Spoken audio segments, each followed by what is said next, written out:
Man, nakauwi na ako. Clifford? Po. Anak, marami ako narinig sa balita na madaling bata sa edad mo ay nagsusuicide. Kung may problema ka, magsabi ka sa amin ng tatay mo, ha? Apa.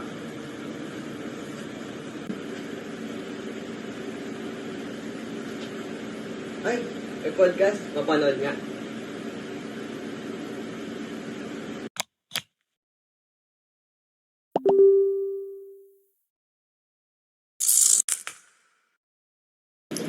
Direct!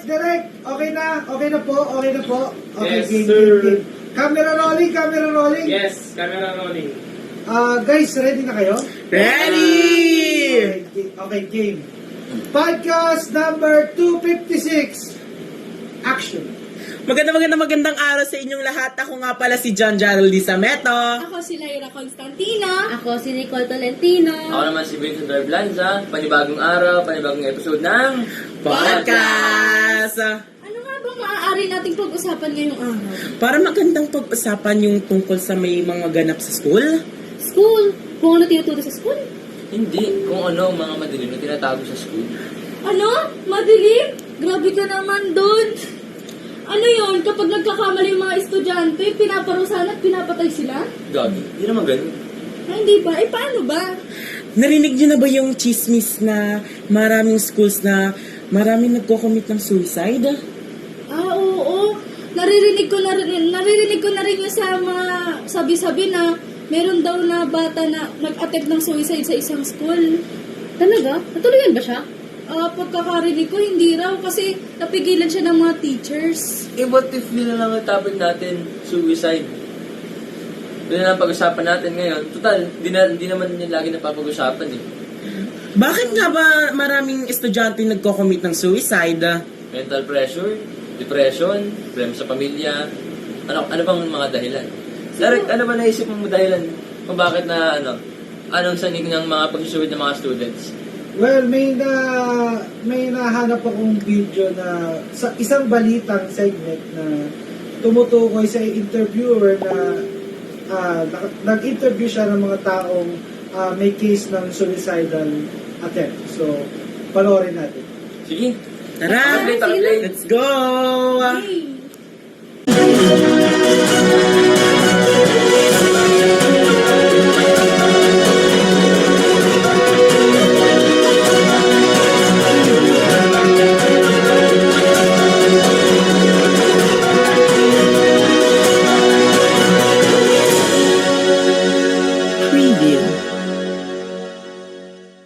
Magandang tanghali sa inyong lahat.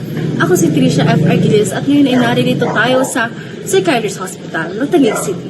Sumalubong sa akin ng isang estudyante ng Benigno Ninoy Aquino High School na pasyente ng psychiatrist para ipahayag sa atin kung ano ang kanyang saloobin patungkol sa suicidal experience.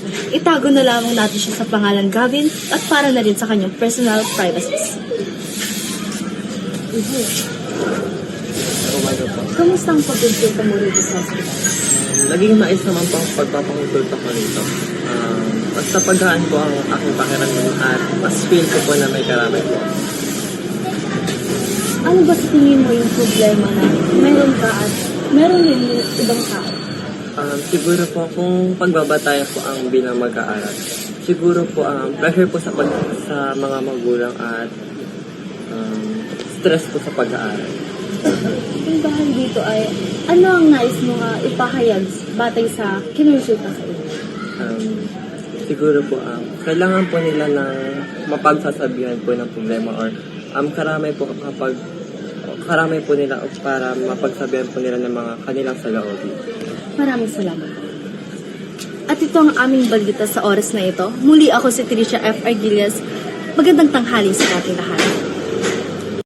Pagkatapos ng interview ay humingi ako ng insight sa isang kilalang doktor o eksperto. Sa kabataan ngayon ang nagsasabi na sila ay depressed.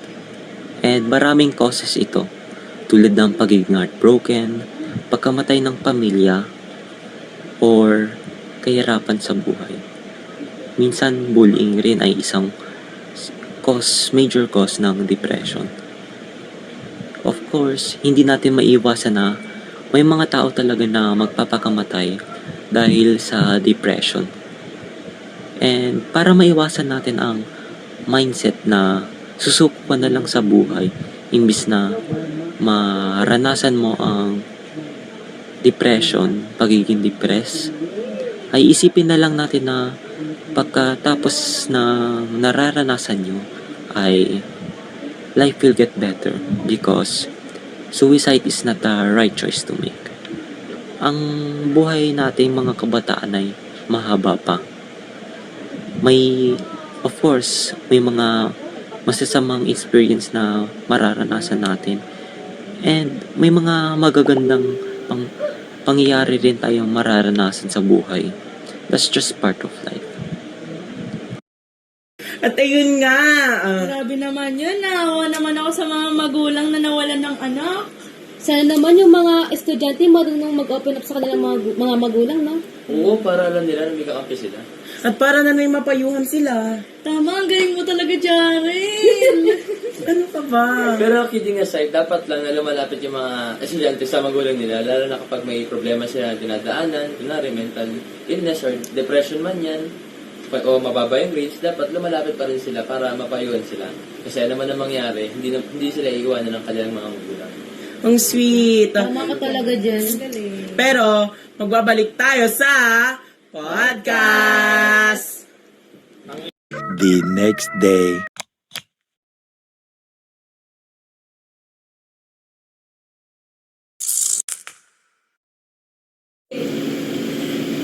At tayo nagbabalik sa podcast. Ano ba itong sinasabi mo sa kanila, Vincent? Saan? Ayun ba yung naririnig ko pinag-usapan nyo kanina? Narinig ko na yun. Oh, yun yung topic nyo. Nga pala. Sige, naalala ko na. Ayan kasi, kakaselfon mo yan. Uy, di naman. Pero ayun nga, naisip ko na yung topic natin ngayon. Tungkol sa mercy killing. Medyo madugo at sensitive yung topic na yun. Pero kung okay lang sa inyo. Oo, sige lang. Medyo bihira lang kasi matapik yung ano na yun eh. At konti lang yung nag-uusap doon. Teka, ano ba yung mercy killing na yan?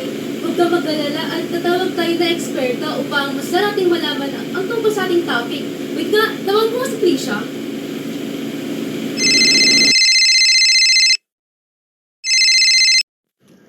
Magandang tanghali sa inyong lahat at mga netizens. Ngayon ay tanungin natin ang ating doktor at psychiatrist na si Michael Robert Palisa upang ipaliwanag ang mercy killing at humingi ng kanyang insight. The act of mercy killing ito ay ang pagpatay sa mga tao na may kapansanan, mga tao na nasa vegetative state, or mga tao na may isang painful disease. Painful disease as in physical pain. May mga tao na nagsasabi na the act of mercy killing is a bad thing. While for others naman, ito ay justifiable. Of course, the act of mercy killing, the killing itself is a bad thing. But there are some cases that killing someone is a mercy for them. Because what if they are really suffering? What if they can't take it anymore? Suffering from a physical pain because of a disease. Or they are in a vegetative state and that they cannot wake up anymore forever.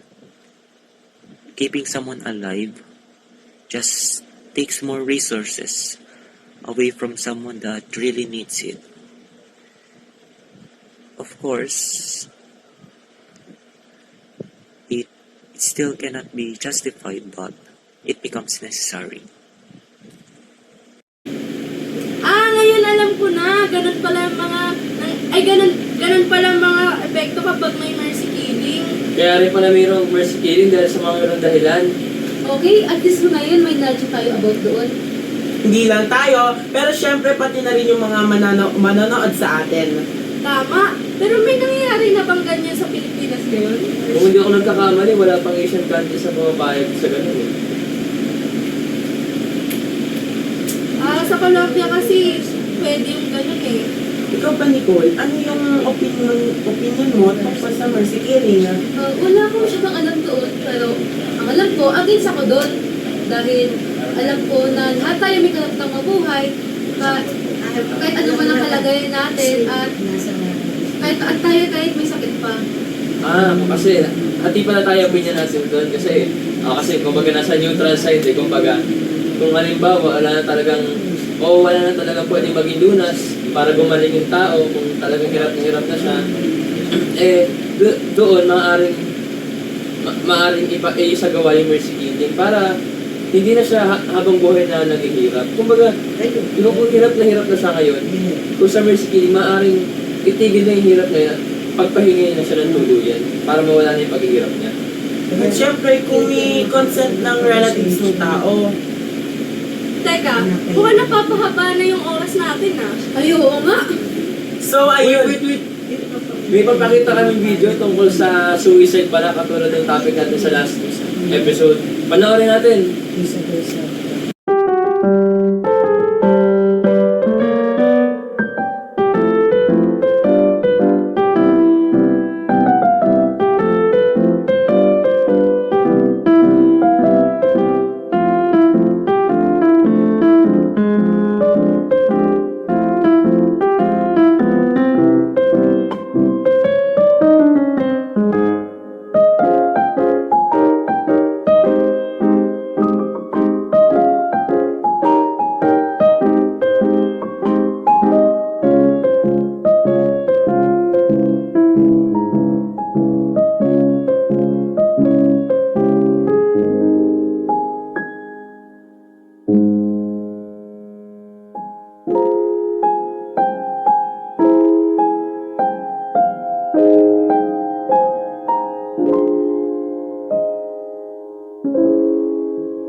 So ayun, nagpapaalam na kami guys. Maraming salamat sa pakikinig at panonood dito sa podcast! Hoy, alam niya ba? Eh, ang chika!